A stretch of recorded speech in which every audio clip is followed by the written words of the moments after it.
Well, it's very high in the mountains, which is a little odd because I do like the beach, but I feel called to the mountain. And my teacher is with me.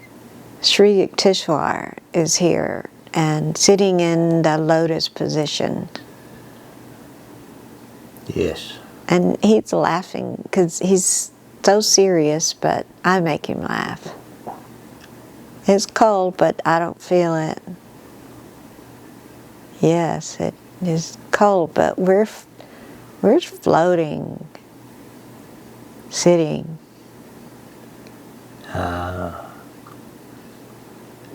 You and him sitting next to each other, floating. Yes. What's he look like? He looks like, he has kind of a golden skin. He's Yes. some kind of Indian, but not the dusky color. It's like a golden color. Yes. And his hair is real thick, almost down to his shoulders. Long hair. Not real long, about down to his shoulders. Yes. And he never lost it. He always had wonderful hair. Even though he doesn't have hair on his body, it seems smooth. Yes. And he loves Babaji, who is an Indian avatar, I guess. He's a representation of the Creator, the creative energy. Yes. So what did it feel when you're floating, sitting and floating? Feels like I've always done it. Yes. You just feel there's no gravity? Yeah, like I could move to the side and I could go sideways and Just by thoughts? yeah, and just kind of slightly move my body whichever way I want to go. It's as if I'm commanding all the elements. Yes. And there's no nervous. It's like I've done this so many times. Mm-hmm. What the mountains look like? I think they're the Himalayan or Himalayan, however you want to say it. It's a range of mountains. It's not just one, and they all have snow on the top. And it's real hard to get here. Well, you kind of have to float to be here. It's a place of instant manifestation. Mm-hmm. Like you can be here and you can desire a thing. Yes. And you will see it, and you will know what it's like to have it, because you'll have it. And are you there to manifest something? I'm not sure why I'm here. It's like I've always come and gone here. And Babaji, oh, okay, I'm at, what do you want me to do? Like, he's like, I want you to bring people here and help them float and help them practice the art of manifestation in this kind of way. Like, Yes. he's reminding me of true stories where Babaji manifested a palace for this guy and a beautiful feast. Yes. And he was eating and drinking and having a great time, and then the next morning it was all gone. Yes. Because he manifested it with thought, and he manifested it for a purpose. Yes. To give that man the gift of it, and then that man had the experience of it. And this is somehow tied to the work I'm doing with Neville Goddard, because Yes. he was kind of serious, and he did talk a lot about using imagination, and this is a way to help people Yes. use their imagination and create and be in the joy of it. Yes. And then knowing if they created it once and they hold their vibrations in that space, that it would manifest on the physical plane and not just while we are in a session, or Yes. that we can direct it.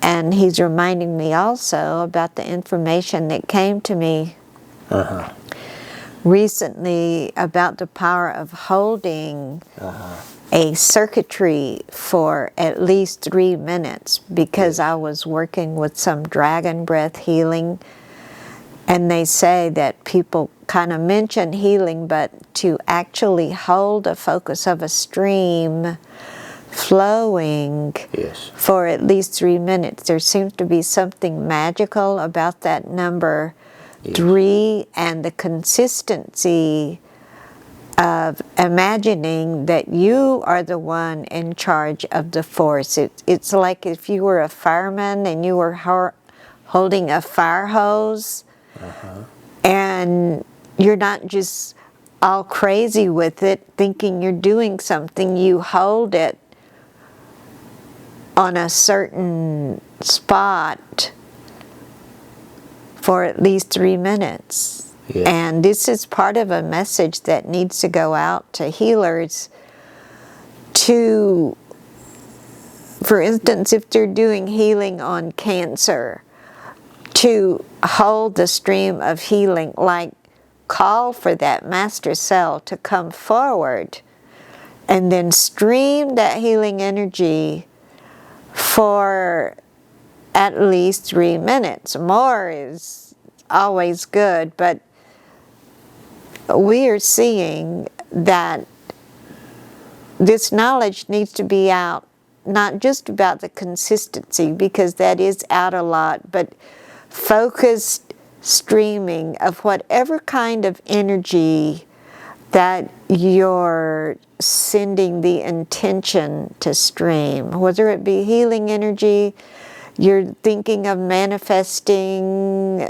a home, a house, a mate, whatever it is you're thinking of manifesting, to yes, do it consistently, but hold that thought. We find that humans have a real hard time holding a stream of thought, and this is due to so much scrolling and social media, and it's actually a chaos energy force that is encouraging humans to run from one thing to another, because erratic energy cannot be peaceful energy.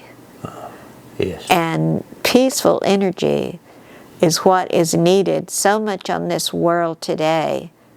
Because can you imagine if a group of, say, 10 people held a stream of peace, focus, or some kind of energy just for 3 minutes without being erratic with their thoughts? It would be miraculous. And here's a laugh. If a group of people hold a focus of peaceful energy towards the chaos energies,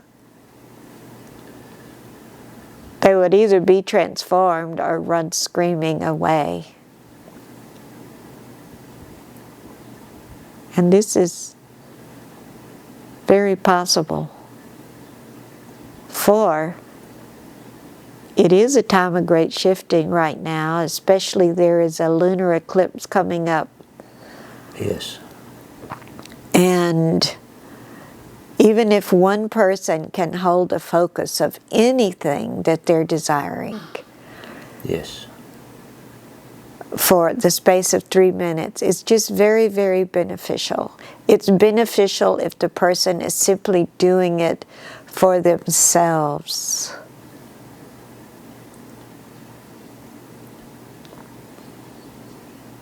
for everyone thinks, oh, it's all for the good of humanity, it's all for the good of humanity.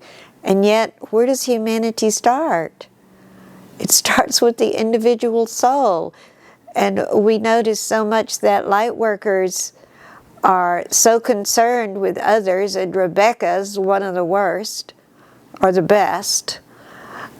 And it is very important that you focus on your needs, desires, and wants. It's important that you let yourself be an important part of humanity, as important as anyone else. Not more important, not less important, as important, and a part of this whole. For if one part of this whole is out of balance, then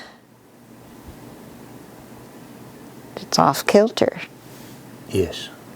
And it's not to criticize the off-kilterness, because humanity is humanity, and it is a dance. If you would imagine, it's like a merry-go-round with all the horses or animals going up and going down, and the pretty music playing.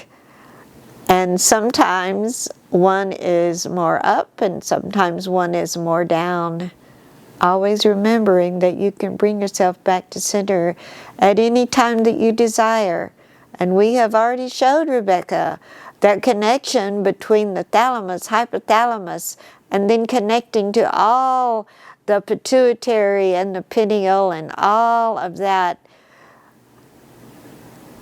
Very beneficial to hold that thought of a space of the infinity loop of energy, and make it whatever kind of energy. Don't you know that you can command light?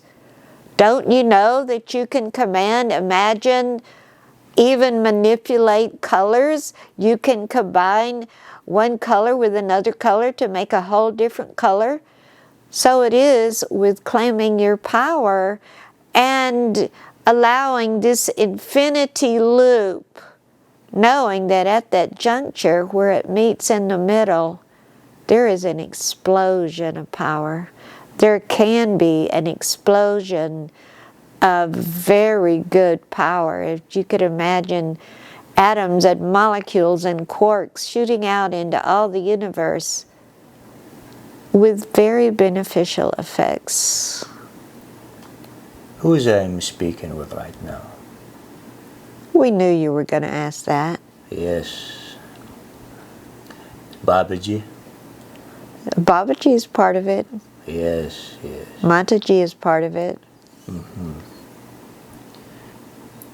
We are not ready to say our name just yet. We are having more and more collectively coming in, but this is very much associated with the extraterrestrial worlds and the Hindu deities, and especially the one known as Lord Hanuman, who doesn't really call himself a god, but he's a very protective, he's associated with Carlos here as far as being protective over Rebecca and her ministry that she really doesn't even know about what's coming.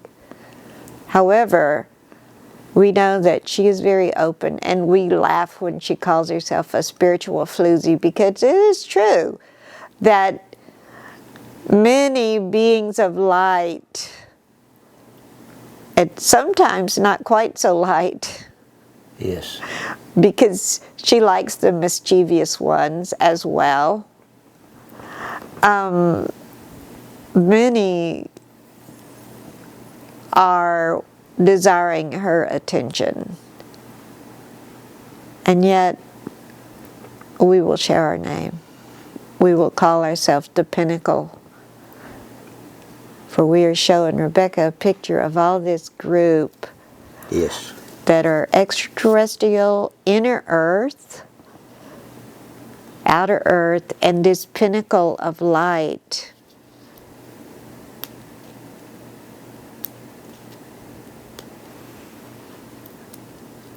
That are broadcasting. We are broadcasting from the top of the earth and up, and from the inner earth to the other side, and not just this world, so many worlds. Energetically, they were always linked together, and yet, even more closely, there is a great catastrophe coming. Yes.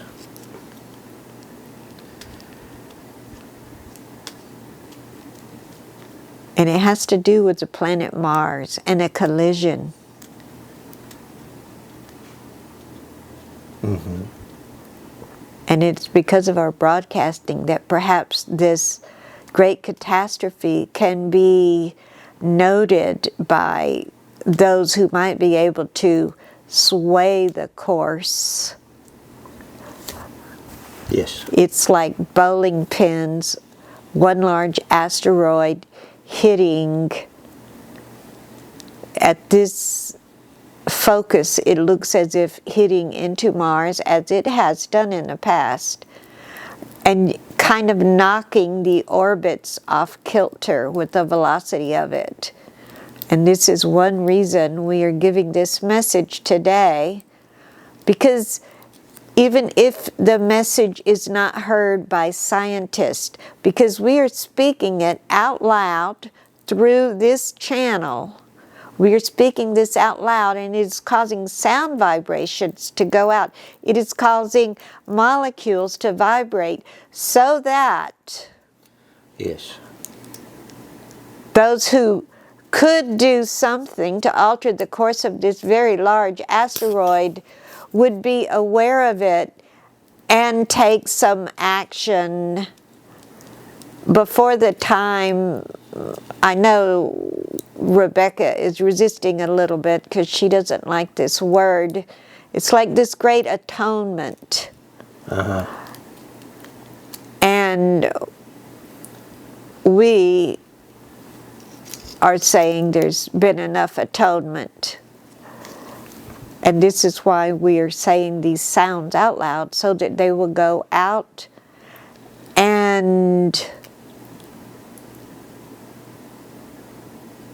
there will be different societies, may not be the right word. What is the English word? There will be conjunctions, cooperations between different planetary systems.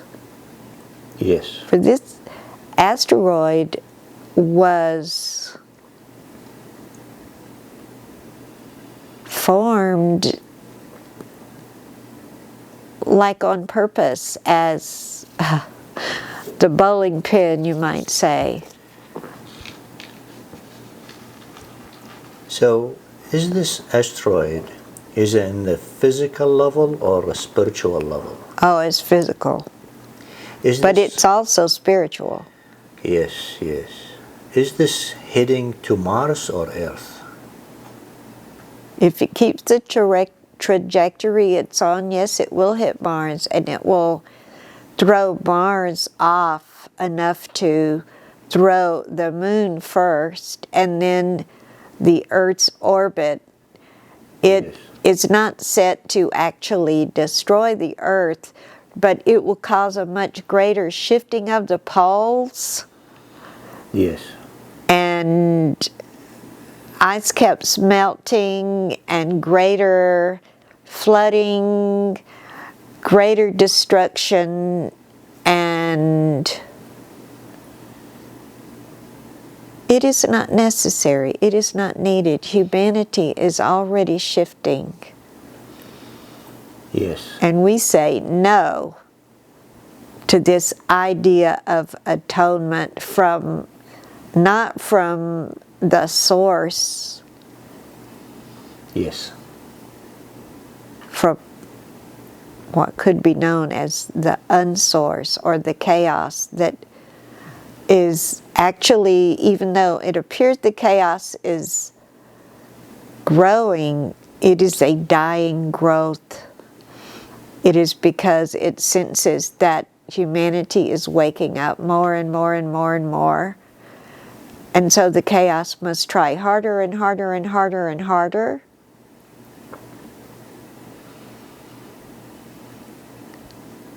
And it's like the death rattle and a last desperate attempt. And simply, even if this message does get out to light workers, people of faith, people who are willing to send positive vibrations towards those who can help, positive vibrations even toward this asteroid,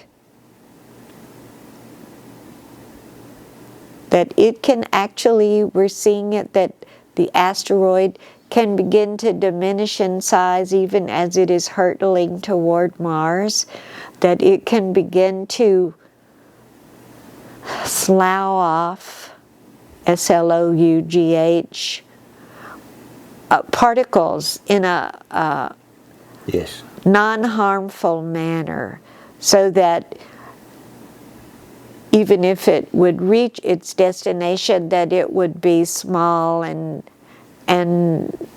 not do very much damage at all. This is simply what we are observing, as indeed we observe many things going on in many of the universes. So, you told me about the great shift. Is that something to do with the asteroid going to Mars? Is that No.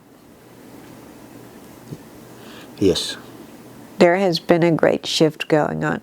Yeah, the chaos energies are formulating, so to speak, this asteroid because of the great shift, and because they don't want to be deprived of their food source. If it comes earlier, wasn't Rebecca speaking to you about, well, you were speaking of survival, and manifestation is on people's minds so much because of what? Because of survival. Not because of greed. There's some greed in the world, but most of humanity just wants to have a peaceful life and know that their needs are met. So it is with the chaos energies, they simply want to have a source of food. Many other planets have eliminated the chaos energy, the source of food, as the people have evolved and come into greater awareness. Yes. And so they're ever seeking sources of food, and it's getting to be mighty slim pickings out there, as Rebecca's Southern mother would have said. And so they're stirring up chaos whenever possible, simply so they can eat the energy. It's just a matter of survival. Now, there is a possibility that there is actually a great offering. Rebecca has done some of this work with the transformation portal, where the chaos could actually have a choice now. They could choose to move in another direction and have another source of food. If you think about it,